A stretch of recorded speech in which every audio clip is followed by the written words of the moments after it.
நிகழ்ச்சிக்கு உங்களை அழைப்பதில் நான் மிகவும் மகிழ்ச்சி அடைகிறேன். இன்று நாம் பார்க்க போகும் தேவனுடைய வசனம் தாய்லாந்தில் நிலநடுக்கம். நடுக்கம் என்று வந்தாலே நம் வாழ்க்கையிலும் கூட நாம் கீழே விழுந்து விடுவோம். இந்த தாய்லாந்து மியான்மார் மக்கள் நடுங்கியதை பார்க்கும் பொழுது மிகவும் வேதனையாயிருந்தது. அந்த கட்டிடங்கள் இடிந்து விழும் பொழுது மக்களின் மரண ஓல கூக்குரல் மிகவும் பாதித்தது. பெரிய பெரிய வானளாவிய கட்டிடங்கள் அப்படியே சீட்டுக்கட்டை போன்று சரிந்தது. தாய்லாந்து பார்த்தீங்கன்னா முதல்ல சியாம் என்று அழைக்கப்பட்டது. 11வது நூற்றாண்டிலே இந்த தாய் ட்ரைப் மக்கள் முதலில் சுகாதாய் என்னும் இடத்தில் குடிபெயர்ந்து தாய் கிங்டம் நிறுவினார்கள். இந்த தாய் அரசிலிருந்து 1932 சுதந்திரம் பெற்று இவர்கள் தனி மக்களாய் இருந்தார்கள்.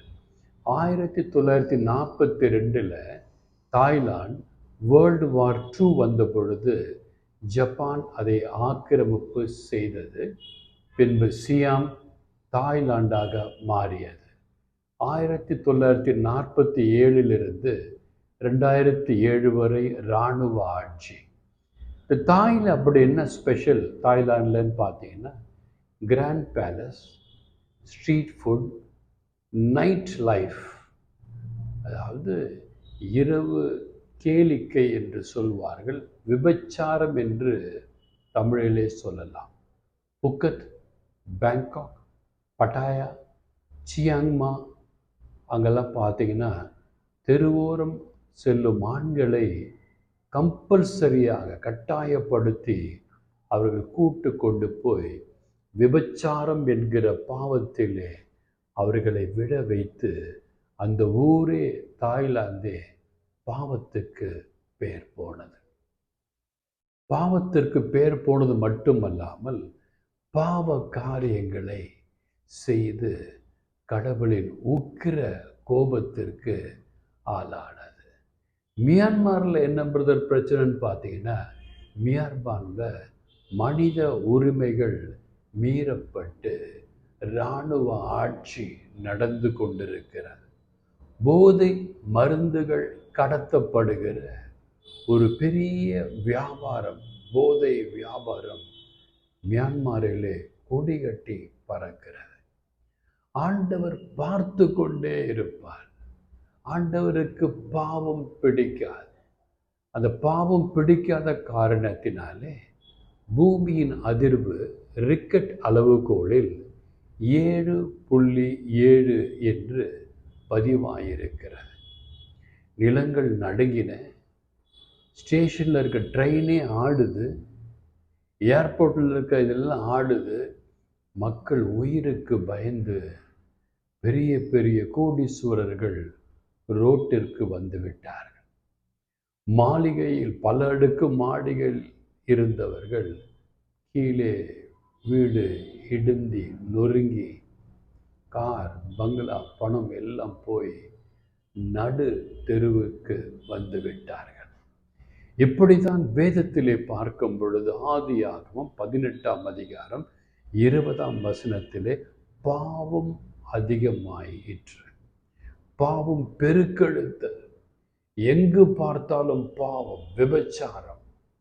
2 பட்டணங்கள் விபச்சாரம் அதிகமாயிற்று. ஆண்டவருக்கு கோபம் வந்தது.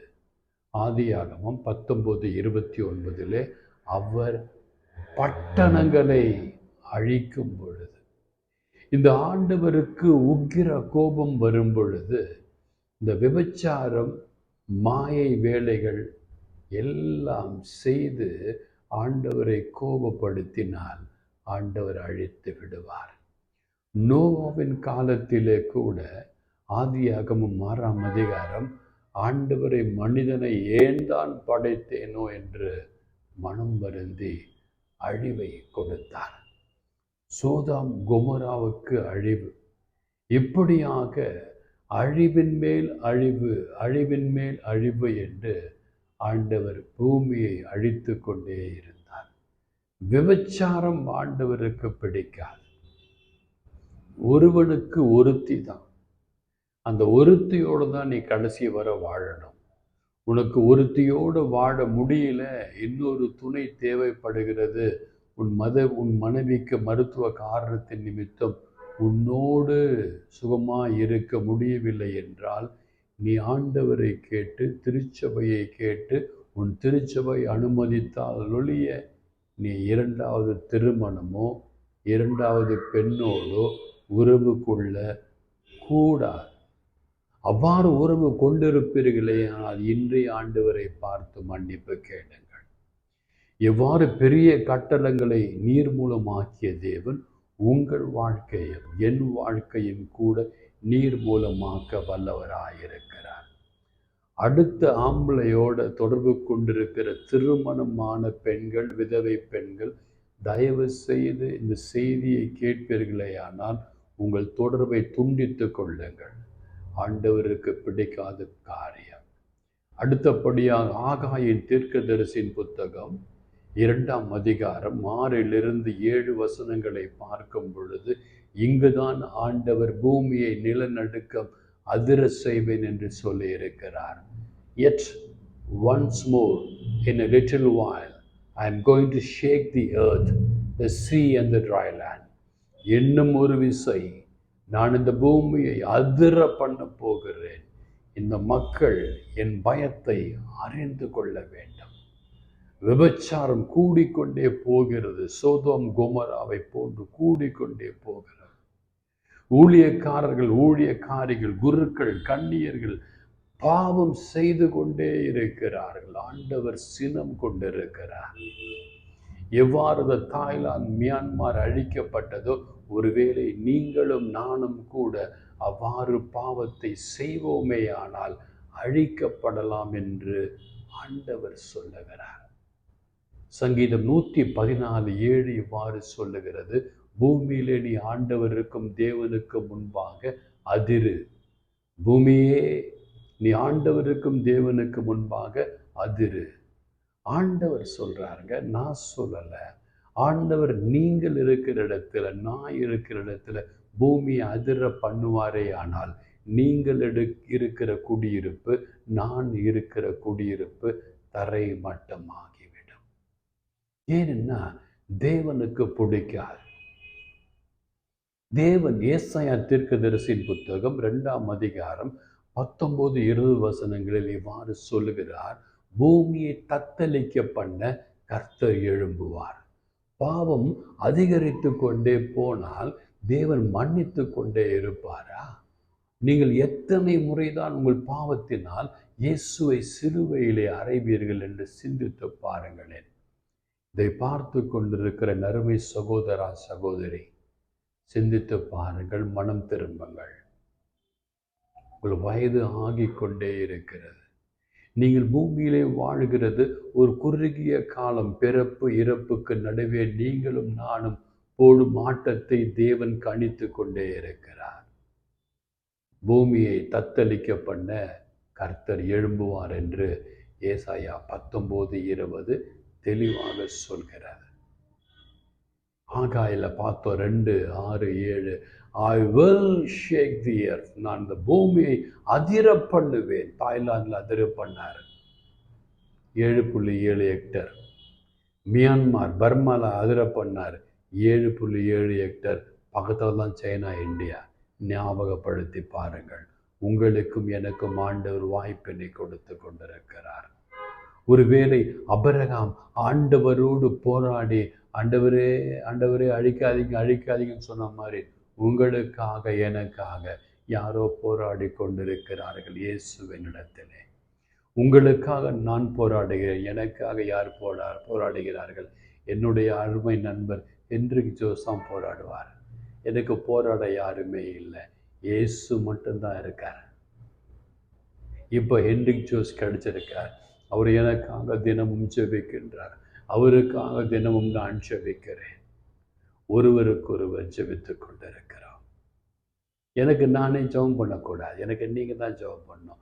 உங்கள் ஒவ்வொருவருக்காகவும் நான் ஜெபிக்கிறேன். என்னுடைய ஒவ்வொரு சப்ஸ்கிரைபர்ஸ்க்காகவும் அவங்க குடும்பத்திற்காகவும் நான் ஆண்டவரோட தினம் ராத்திரி ஆண்டவரே இவர்களை வேலையெடுத்து காத்தருளும் என்று கண்ணீரோடு ஜெபிக்கிறேன்.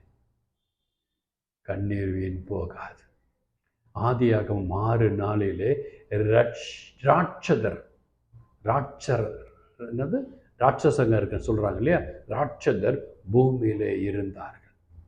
தேவகுமாரர்கள் மனுஷ குமாரத்திகளிலே கூடுகிறதால் அந்த காலத்திலே இதெல்லாம் நடந்திருக்குங்க. ராட்சசங்க வெயிட்டு ஸ்டவுட்டாக இருக்கிற போது பெண்கள் பார்த்து என்ன அழகு, என்ன பாடி, என்ன செஸ்ட், என்ன ஆர்ம்ஸ்ன்னு சொல்லி அவங்கக்கிட்ட மயங்கி அப்போவே விபச்சாரம் நடந்திருக்கிறது. மனுஷனுடைய அக்கிரமம் பூமியிலே பெருகிற்று என்று ஆதியாகமம் 6:4 சொல்லுகிறது. பூமியிலே அக்கிரமம் பெருகிற்று. எல்லாம் இந்த பாடியை பார்த்து தாங்க, வேற ஒன்றும் இல்லைங்க. பொம்பளை ஆம்பளைய பார்க்குறான், ஆம்பளை பொம்பளைய பார்க்குறா, கவர்ச்சி மாய கவர்ச்சி இழுக்குது. எங்க இழுக்கிற மாதிரி ட்ரெஸ்ஸு போடுறீங்க? போடாதீங்க ப்ளீஸ், போடாதீங்க. நான் ஏன் வெள்ளையாக உங்ககிட்ட போட்டு பேசுகிறேன்னா, என்னுடைய எந்த ஒரு சரீரமும் யாராலும் கவர்ந்து இழுக்கக்கூடாது என்று அங்கே தரித்து கொண்டிருக்கிறேன் ஜெபிக்கும் போதெல்லாம். இல்லை அழுக்கு தெரிஞ்சிடும் சீக்கிரமாக. அதனால தான் நிறைய பேர் வெள்ளை போடுறாங்க. வெள்ளை போடுறவங்களாம் சும்மா போடல, என் மேல் அழுக்கு இருக்கக்கூடாது, உடலிலே இருக்கக்கூடாது, உள்ளத்திலே இருக்கக்கூடாது, என் ஆத்மாவிலே அழுக்கு இருக்கக்கூடாது, என்னை ஆண்டவர் அழித்து விடுவார் என்று தான் வெண்ணங்கி தரிக்கப்படுகிறது. இன்னைக்கு அதை கூட ரிமூவ் பண்ணிட்டு பேண்ட் ஷர்ட்டில் போகிறாங்க இல்லையா, பார்த்துருக்கேன் இல்லையா. இதே ஆதியாகமம் 38 24 இவ்வாறு சொல்கிறது. தாமார் வேசித்தனம் பண்ணினார், வேசித்தனம் பண்ணி கர்ப்பம் அடைந்தார். அதை யூதாவினிடத்தில் ஆண்டவர் கேட்கிறார். தாமார் வேசித்தனம் பண்றாளே, அவ விதவையாச்சே, கணவனை இழந்தவளாச்சே, எப்படி வேசித்தனம் பண்ணலாம், எனக்கு பிடிக்காதே என்று சொல்லி யூதாவினிடத்திலே கர்த்தர் முறையிடுகிறார். என்று நீங்களும் நானும் கூட பாவம் செய்யும் பொழுது உங்கள் ஏஞ்சல்ஸ் கிட்ட, ஏன் ஏஞ்சல்ஸ் கிட்ட ஆண்டவர் சொல்வார், இவனுக்கு இவளுக்கு இவ்வளவு வாய்ப்பு கொடுத்தும் ஏன் இவர்கள் திருந்துவதில்லை, அழித்து விடட்டா என்று ஆண்டவர் கோபப்படலாம். நீதிமொழிகள் 5:20 பார்க்கும் பொழுது, நீ பரஸ்திரியின் மேல் மயங்கி அந்நிய ஸ்திரியின் மார்பை தழுவ வேண்டியது ஏன் என்று ஆண்டவர் கோபமாக கேட்கிறார். நிறைய பேர் பாருங்க, அவங்க கல்யாணமாயிருந்தா அடுத்த பெண்ணுடைய ஆண்டவர் சொன்ன வார்த்தை மார்பகத்தை பார்க்கிறார்கள். ஏங்க பெண்கள், ஏன் நீங்க மார்பகத்தை காட்டுற மாதிரி ஆடை அணிவீங்க? மறைத்து கொள்ளுங்களேன். ஆண்டவருடைய தாயின் ஆடையை பாருங்களே எப்படி இருக்கிறது. சர்ச்சுக்கு வர்றாங்க, கை இல்லை, சட்டையில் கை இல்லை பெண்களுக்கு. அப்படி துணி போடுறாங்க, சைடெல்லாம் அப்படியே தெரியுது. ஊழியக்கார எங்களுக்கே கஷ்டமா இருக்கு, சொன்ன கேட்க மாட்டேங்கிறாங்க. தலைக்கு முக்காடு போடுன்னா கேட்க மாட்டேங்கிறாங்க. உங்களை நீங்கள் விபச்சாரம் செய்யாதீர்கள். எப்படி படுது, நான் விபச்சாரம் பண்ணுறேன், தலை தானே மூடலை, சாரி தானே ஒழுங்கா போடலை, கையை தானே காட்டுறேன், என்னங்க பேசுறீங்க? இச்சையோடு பார்த்தாலே விபச்சாரம் என்று வேதம் சொல்லி இருக்கிறது. ஐ ஆம் கோயிங் டு ஷேக் தி எர்த்னு ஆண்டவர் ஒரு வாக்குத்தத்தம் கொடுத்திருக்கிறார். இதே நீதிமொழிகள் 5:20, அவள் புத்தி கேளாததினால் மடிந்து. புத்தி கேட்கணும், ஆண்டவர் சொல்ற ஒவ்வொரு வசனத்துக்கு கேட்கணுங்க, இல்லைன்னா மடிந்து போவீர்கள். ஆண்டவரின் வசனம் புடமிடப்பட்டது. அந்த வசனம் எப்படி இருக்குன்னா, காலியான பாத்திரம் எவ்வாறு தண்ணீர் ஊற்றும் பொழுது உள்வாங்கி கொள்கிறதோ அந்தப்படியே நீங்களும் நானும் இந்த வேத வசனங்களை படித்து தியானிக்கும் பொழுது உள்வாங்கி கொள்ள வேண்டும். வேத வசனத்தின் மேல தாக்கமா இருக்கணும். நான் ஒரு நாள் வீடியோ போடலன்னா நீங்க என்கிட்ட கேட்கணும், பிரதர் என்ன ஆச்சு, ஏன் வீடியோ போடல கேட்கணுங்க. உங்களுக்காக தான் நான் நேரத்தை செலவு பண்ணுறேன். இன்றைக்கி தாய்லாந்தை பற்றி நான் ஏன் படிக்கணும்? இன்றைக்கி தாய்லாந்தை பற்றி நான் ஏன் ஆராய்ச்சி பண்ணணும்? எத்தனை ரிக்டர் 7.7 நான் ஏன் படிக்கணும்? ஆகாய் தெற்கு தரிசன புத்தகம் 2:6-7 நான் ஏன் சொல்லணும்? ஆதியாகமம் 18:20 பாவம் அதிகரிக்கப்பட்டது என்று ஏன் சொல்லணும்? ஆதியாகமம் 19:29 பட்டணம் ஏன் அழிக்கப்பட்டது என்று சொல்லணும்?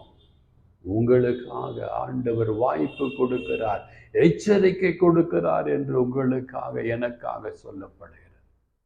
இன்னைக்கு உடனே டிவி நியூஸ் பார்த்தோன்னா நான் செய்து உங்களுக்காக நான் ஏற்படுத்தி வைத்திருந்த மெசேஜை மாற்றிட்டு ஆண்டவர்கிட்ட கேட்டு, ஆண்டவரை தாய்லாந்து, பர்மா, மியான்மர் அழிச்சிட்டீங்களே ஏன்? ஆண்டவர் சொன்னார், வேசித்தனம் அதிகமாயிற்று, விபச்சாரம் அதிகமாயிற்று, நீ இருக்கும் இடத்திலும் கூட உன் இந்திய தேசத்திலும் ஆகிக்கொண்டிருக்கிறது. I am going to shake the earth once. எத்தனை பேர் மடிவார்கள் நீ காண போகிறாய் என்று சொல்லும் பொழுது, daddy please daddy, please daddy, என் மக்களுக்காக நான் கதறுகிறேன் டாடி, என் மக்களை ஒன்றும் செய்யாதீங்க டாடி, என் ஊழியக்காரிகள் என் குருக்கள் கன்னியர்கள் மேல் இரக்கமாயிரும் டாடி என்று கதறினேன். ஏன் கதறல்? அந்த அழுகுரல் மியான்மர், தாய்வான்ல கேட்ட அழுகுரல் இங்கு கேட்கக்கூடாது என்று சொன்ன ஒவ்வொரு வசனத்தையும் தியானித்து பாருங்க.